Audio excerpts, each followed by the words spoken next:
Κάθομαι μόνος μου στο μπαρ, παραγγέλνω ένα σκούρο Τζόνιβα, ποτήρι το ποτήρι στη σειρά, από μακριά μια κοπέλα μόνη. Με κάθε γουλιά γίνεται πιο όμορφη, πλησιάζω και πιάνω κουβέντα. Λέμε το όνομά μου, το όνομά της. Άσπρο στα μαλλιά, φως στο πρόσωπο, σκοτεινή ψυχή, καρδιά φωτιά.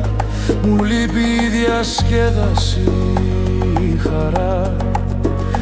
Είμαι άνθρωπος χαρούμενος από τη φύση.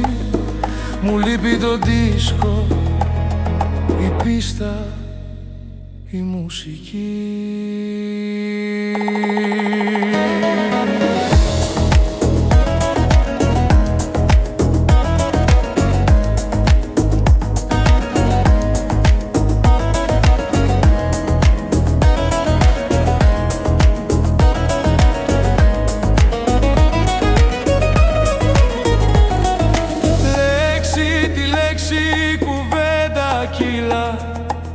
Μα δεν μιλάω εγώ,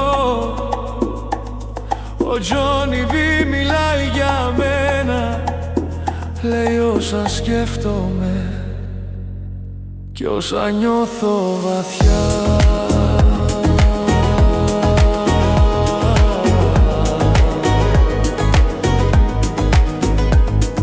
Γέφυρα, σιγά σιγά φεύγει η ντροπή.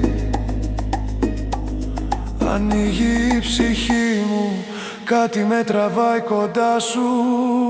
Ο μαγνητισμός δουλεύει ξανά. Τα δάχτυλά μου κολλάνε πάνω σου, σαν την ία σε γκρίζες αποχρώσεις. Δεν αναγνωρίζω πια τον εαυτό μου.